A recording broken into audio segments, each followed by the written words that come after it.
Hello friends. जैसा कि हमारा सी प्रोग्रामिंग की सीरीज़ चल रही है और हमने लास्ट किया था एरे। आज हम करने वाले हैं स्ट्रक्चर इन सी प्रोग्रामिंग। तो ये भी स्ट्रक्चर भी हमारा यूज़र डिफाइंड डेटा टाइप है, तो इसके कुछ पॉइंट्स है, पहले वो समझ लेते हैं, देन एग्जांपल करेंगे। Structure is a user defined data type that can store item of different types in a single type. तो इसमें क्या होता है, इसमें हम डिफरेंट डेटा टाइप्स के डेटा एक साथ या एक नाम में रख सकते हैं। मतलब एक पैक हम बना सकते हैं जिसमें हम कौन से डेटा रख सकते हैं जिनका डेटा टाइप डिफरेंट हो। सेम वाले भी रख सकते हैं और डिफरेंट वाले भी रख सकते हैं, और वो हम सिंगल नेम में स्टोर कर सकते हैं जो कि नाम होगा हमारे स्ट्रक्चर का। तो ये कहाँ यूज़ होते हैं? ये तब यूज़ होते हैं जब हम किसी पर्सन का डेटा रखने वाले हों। मैं एक सिर्फ एक एग्जांपल दे रही हूँ। जैसे कि कोई प्लेयर्स हैं या स्टूडेंट्स हैं, उनका डेटा हमें रखना है। अब प्लेयर्स बहुत सारे होंगे, ठीक है। अब उनका जो डेटा होगा वो भी ज़्यादा होगा, क्योंकि उनका नाम हो सकता है, एज हो सकता है, आईडी हो सकती है, हाइट हो सकती है। तो ये सारे क्या हैं, डिफरेंट डेटा टाइप के डेटा हैं। अगर हम इन्हें नॉर्मल तरीके से सेव करने लग जाएंगे, वेरिएबल में डालकर, नॉर्मल वाले वेरिएबल में डालकर, तो ये बहुत ज़्यादा मैसी हो जाएगा, लेंदी हो जाएगा, क्योंकि हर एक पर्सन का या फिर हर एक स्टूडेंट का इतना सारा डेटा अलग अलग नाम से सेव करना ये प्रेफरेबल नहीं है। तो हम क्या करते हैं, एक पैक बना देते हैं कि भाई हमारे स्टूडेंट के डेटा में ये चीज़ें आएंगी, और हर एक स्टूडेंट के लिए सारी चीज़ें स्टोर करी जाएंगी, ये सारा डेटा स्टोर करा जाएगा। तो हम क्या करते हैं, एक पैक बना देते हैं कि पर्सन के लिए ये सारी चीज़ें हम यूज़ करेंगे। अब इसका फ़ायदा कैसे होता है, अभी हम एग्जाम्पल के थ्रू देख लेंगे। दूसरे पॉइंट पे चलते हैं। We use struct keyword to define a structure. तो जैसे कि हम स्ट्रिंग बनाते थे तो स्ट्रिंग आगे लिखते थे, ठीक है। इसी तरीके से स्ट्रक्चर बनाने के लिए हम कौन सा कीवर्ड यूज करेंगे, struct. Items in it are called its member. We use structure when we want to store item of different data type in a single name, जैसा कि हमने अभी डिस्कस किया। तो इसमें क्या है, 2 steps ऑफ क्रिएटिंग स्ट्रक्चर। तो क्रिएट करने के 2 स्टेप्स होते हैं, वो हम देख लेते हैं कैसे कैसे होते हैं स्ट्रक्चर में। तो फर्स्ट आता है स्ट्रक्चर डेफिनेशन। स्ट्रक्चर डेफिनेशन कैसे लिखी जाएगी।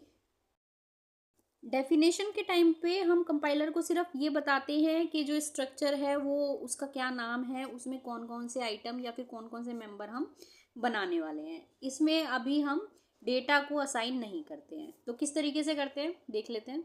स्ट्रक्ट यहाँ पे लिखेंगे कीवर्ड, और यहाँ पे क्या आएगा, नाम आएगा। ये हमारा हो गया कीवर्ड जो हम यूज़ करते हैं स्ट्रक्चर बनाने के लिए, और ये हो गया नेम ऑफ स्ट्रक्चर, ठीक है। स्ट्रक्चर का नाम हो गया। अब यहाँ पे इसके आगे हम एक ब्रैकेट क्रिएट करेंगे जिसमें हम इसके मेंबर्स को लिखेंगे। कैसे लिखेंगे, जैसे नॉर्मल वेरिएबल को क्रिएट किया जाता है या फिर नॉर्मल एरे को क्रिएट किया जाता है, वैसे ही लिखेंगे। इसमें कैर एरे बनाया है हमने। एक एरे क्यों बनाया है, क्योंकि हमें नाम लिखना है और नाम में काफ़ी सारे करेक्टर्स आते हैं, इसलिए हमने इस तरीके से एरे बना दिया है नेम, और इसका साइज हमने 50 दे दिया है। तो मतलब कि 50 कैरेक्टर्स में हम स्टोर कर सकते हैं। नाम इससे ज़्यादा बड़ा होता नहीं है। ऑन द सेफ साइड अगर आपको लगता है कि कम है तो और ज़्यादा कर सकते हैं।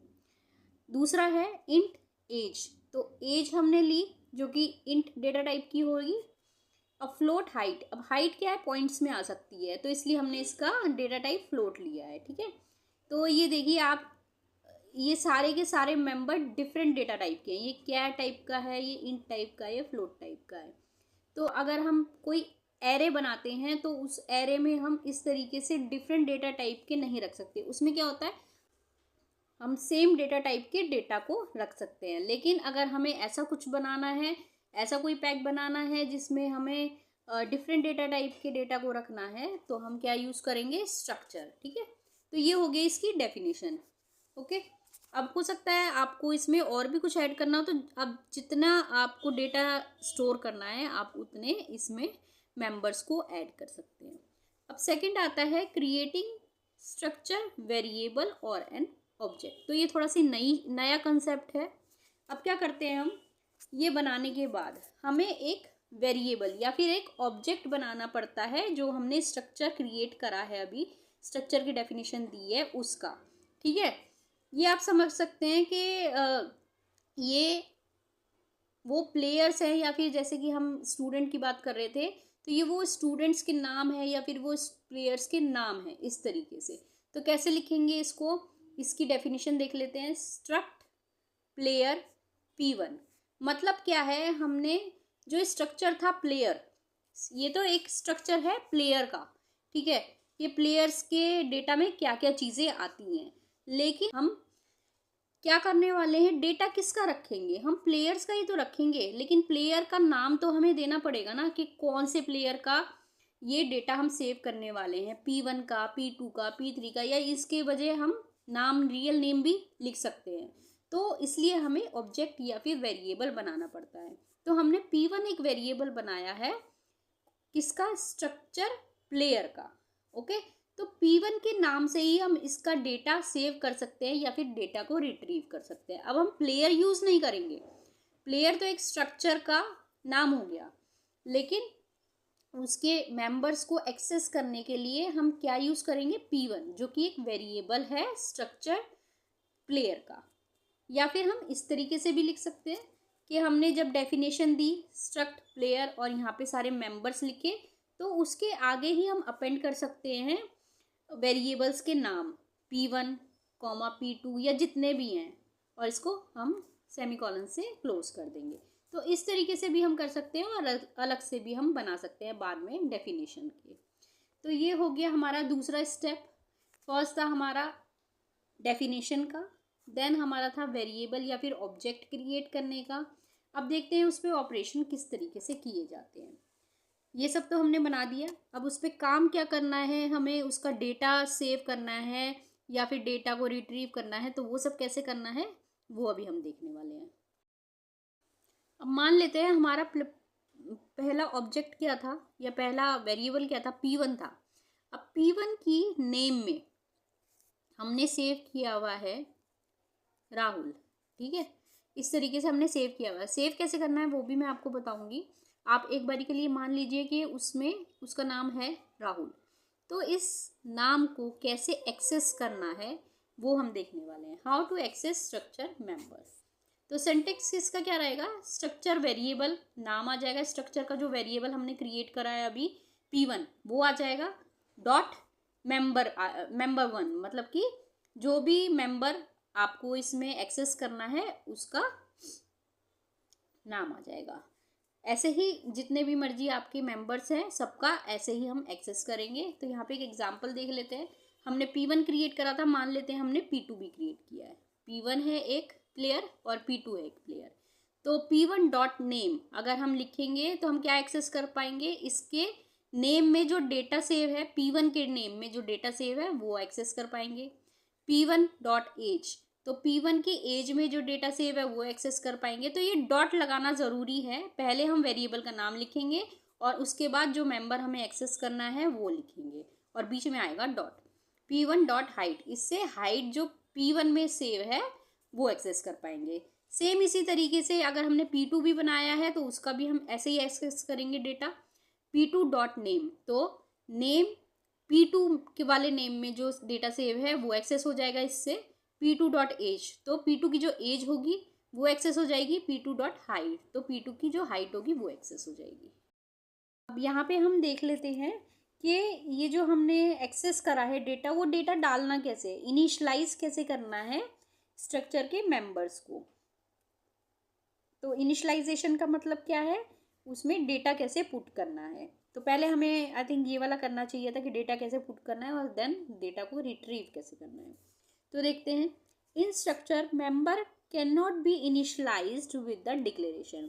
तो जिस टाइम हम डिक्लेयर कर रहे हैं, हमने अभी डिक्लेरेशन भी पढ़ा है, जिस टाइम हम डिक्लेयर कर रहे हैं स्ट्रक्चर के अंदर हम वहाँ पे डेटा पुट नहीं कर सकते, वहाँ पे इनिशलाइज नहीं कर सकते मेंबर्स को, because when a structure is declared no memory is allocated. Obviously जब डिक्लेरेशन होती है तब मेमोरी एलोकेशन नहीं होता है उस टाइम पे।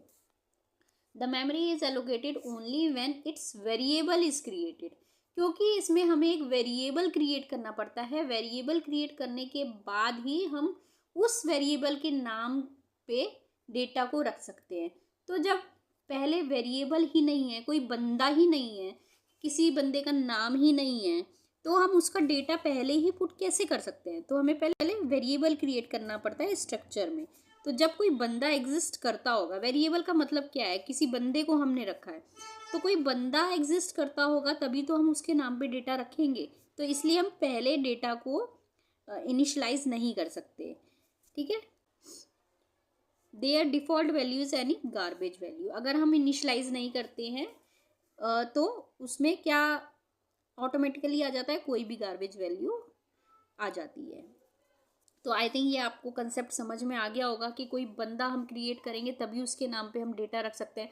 जब कोई बंदा ही नहीं एग्जिस्ट करता तो उसका डेटा हम कैसे रखेंगे? तो देखते हैं कैसे डेटा को पुट करना है। इस तरीके से हम पहले एक वेरिएबल बना लेंगे P1, जैसा कि हमने पहले देखा। तो अब इसमें क्या करेंगे, P1 dot name is equal to जो भी हमें डेटा रखना है वो रख देंगे डबल कोट्स में, क्योंकि नेम हमारा कैर टाइप का है। तो जिस तरीके से एक्सेस किया जाता है उसी तरीके से इनिशलाइज भी किया जाता है डॉट लगा के। पहले हम क्या करेंगे, वेरिएबल का नाम लिखेंगे डॉट एंड यहाँ पे मेंबर का नाम। अब दूसरा देख लेते हैं इसी टाइप से, P1 dot age is equal to 17। तो P1 की एज में हमने क्या रख दिया, 17। P1 डॉट हाइट, P1 की हाइट में हमने क्या रख दिया, 5.9, ठीक है। इसी तरीके से सारे जितने भी हम वेरिएबल क्रिएट करेंगे, P1 P2 P3 जितने भी करेंगे, उन सबके मेंबर्स में हमें इसी तरीके से डेटा को इनिशलाइज करवाना पड़ेगा। पहले हमें ये बताता है कि कौन से वेरिएबल का ये मेंबर है या फिर कौन से वेरिएबल का ये डेटा है, ठीक है। P1 का डेटा अभी हम इनिशलाइज कर रहे हैं। इसके और भी कुछ तरीके हैं इनिशलाइजेशन के, वो भी देख लेते हैं। एक तो हमने ये देख लिया, दूसरा क्या है, स्ट्रक्ट लिखते हैं प्लेयर, यहाँ पे स्ट्रक्चर का नाम लिख दिया, यहाँ पे वेरिएबल का नाम लिख दिया, is equal to bracket open करेंगे और लाइन वाइज से हम डेटा को पुट कर देंगे। जैसे कि सबसे पहले हमने क्या डिक्लेयर किया था, नाम, देन एज, देन हाइट। तो इसी सीरीज में हम लिख देंगे डेटा को, ठीक है। नाम ये आ गया, P1 का नाम, P2 का एज, सॉरी P1 का नाम, P1 का एज एंड P1 की हाइट। तो सेम ऑर्डर में हमें इस तरीके से लिखना पड़ेगा अगर हम इस तरीके से लिख रहे हैं। एक और तरीका है, देखते हैं, struct player P1 is equal to, अब इसमें क्या है, हम कैसे लिख रहे हैं, डॉट एज, मतलब P1 की एज, P1 डॉट एज इस तरीके से होता है, is equal to 17। P1 dot name is equal to Suraj, P1 dot height is equal to 5.9। अब इसमें क्या है, हम ऑर्डर को चेंज कर सकते हैं। ज़रूरी नहीं है कि हम सेम ऑर्डर में ही लिखें, क्योंकि हम बता रहे हैं कि कौन सा मेंबर है, इसलिए हम कोई भी ऑर्डर में इसको लिख सकते हैं। हमने जैसे कि पहले इसमें एज लिख दिया, लेकिन हमने पहले एज को डिक्लेयर नहीं किया था, फिर हमने नाम लिखा है, देन फिर हमने हाइट लिखा है। तो हम इसमें नाम बता रहे हैं, इसमें हम मेंबर्स को बता रहे हैं कि कौन से मेंबर में डेटा डालना है, तो हम इधर उधर इसको लिख सकते हैं। इसमें हम नहीं बताते हैं कि कौन से मेंबर का डेटा है ये, इसलिए हमें इसको सीरीज में ही लिखना पड़ता है, सेम ऑर्डर में लिखना पड़ता है। तो ये हो गया हमारा इनिशलाइजेशन हमने देख लिया। और एक्सेस कैसे करना है इनको, सेम इसी तरीके से एक्सेस करना है डॉट लगा के, ये भी हमने देख लिया। तो एक हम क्या करते हैं, एग्जाम्पल देख लेते हैं ताकि आपको और अच्छे से क्लियर हो जाए। ये है हमारा एग्जाम्पल, इसमें वैसे ही शुरू करना है। अब हम क्या करेंगे, स्ट्रक्चर को पहले ही क्रिएट कर लेंगे मेन से पहले, ताकि हम कहीं भी इसको यूज़ कर पाए। तो स्ट्रक्ट लिखा, कीवर्ड प्लेयर लिखा, जैसे हमने डिक्लेयर किया था वैसे ही हम डिक्लेयर कर रहे हैं इसको। कैर नेम 50, इसका साइज दे दिया, इंट एज फ्लोट हाइट, ठीक है। इसको क्लोज कर दिया। यहाँ पर अगर हमें यहीं पे हम चाहें तो यहीं पे हम इसके वेरिएबल्स को क्रिएट कर सकते हैं। क्लोज करने से पहले वेरिएबल्स के नाम लिख देंगे, देन क्लोज कर देंगे। अभी हमने इसको सिंपल ऐसे ही रखा है। मेन को स्टार्ट करते हैं। अब हम यहाँ पे क्या कर रहे हैं, P1 क्रिएट कर रहे हैं और डेटा भी साथ में ही हम इनिशलाइज कर रहे हैं। अब क्या है, P1 क्रिएट हो गया है, इसलिए हम डेटा को पुट कर सकते हैं यहाँ पे। जब तक P1 क्रिएट नहीं होगा या फिर वेरिएबल क्रिएट नहीं होगा तब तक हम डेटा नहीं रख सकते, डेटा इनिशलाइज नहीं कर सकते, इसलिए हमने यहाँ पे डेटा इनिशलाइजेशन नहीं कर पाएंगे। ठीक है। स्ट्रक्ट कीवर्ड लिखा, प्लेयर हो गया हमारा स्ट्रक्चर का नाम और P1 हो गया हमारा वेरिएबल का नाम, इज इक्वल टू इसमें हम डेटा सीरीज वाइज या फिर सेम ऑर्डर में लिख देंगे। राहुल 20 इसकी एज हो गई, 5.8 इसका हाइट हो गया। ठीक है, अब प्रिंट करवाने वाले हैं, सेम है, पहले हमने इनिशलाइजेशन करवा दिया, अब हम क्या करेंगे, एक्सेस करेंगे या फिर प्रिंट करवाएंगे। प्रिंट एफ लिखा, सेम लाइन में हम लिखवाने वाले हैं। तो अब क्या करेंगे, इसमें हमारा जो फर्स्ट मेंबर है वो हमारा कैर टाइप का है, इसलिए हम क्या लिखेंगे, %s, स्ट्रिंग के लिए s। ठीक है, स्लैश टैब, ये टी होता है टैब के लिए, तो इतना स्पेस ये जंप कर जाएगा। फिर क्या लिखेंगे हम यहाँ पे, %d, d किसके लिए है, इंट के लिए, तो एज हमारी इंट में है इसलिए हमने %d लिखा, स्लैश टैब, फिर %f लिखा। f क्यों, यहाँ पे ये फ्लोट है वैल्यू, तो यहाँ पे f आ गया। अब ये पूरी लाइन लिखकर P1 के लिए हम क्या करेंगे, /n, मतलब कि कर्सर नीचे आ जाएगा, क्योंकि एक ही पर्सन का तो हम डेटा पुट करने नहीं वाले, ये तो हमने सिर्फ एग्जाम्पल लिया है, इसलिए हमने एक ही वेरिएबल लिया है। वेरिएबल हम बहुत सारे लेंगे, ठीक है, तो इसलिए /n, ताकि जो दूसरा वेरिएबल हो उसका डेटा नेक्स्ट लाइन में आए। तो यहाँ पर हम लिख देंगे जो जो हमें डेटा एक्सेस करना है। ये P1 डॉट नेम, जैसे कि हमने डिस्कस किया था कि डॉट लगाकर हम एक्सेस कर सकते हैं, तो ये P1 डॉट नेम का जो वैल्यू होगा वो यहाँ पर आ जाएगी। P1 डॉट एज की वैल्यू यहाँ पर आ जाएगी, P1 डॉट नेम की वैल्यू यहाँ पर आ जाएगी, P1 डॉट एज की वैल्यू यहाँ पर आ जाएगी, और P1 डॉट हाइट की वैल्यू यहाँ पर आ जाएगी।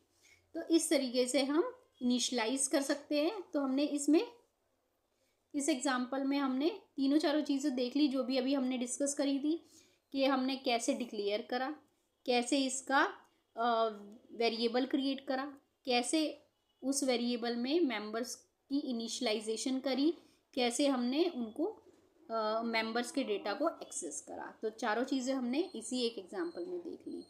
अगर आपको कोई भी डाउट होता है तो आप मुझसे पूछ सकते हैं कमेंट सेक्शन में। थोड़ा सा नया है, थोड़ा सा आपको एफर्ट लगाना पड़ेगा समझने के लिए। आगे हम करने वाले हैं इसके बाद यूनियन, तो यूनियन भी सेम ऐसे ही रहेगा। यूनियन में और स्ट्रक्चर में डिफरेंसेस हैं जो कि हम नेक्स्ट क्लास में डिस्कस करेंगे। Thank you, bye bye.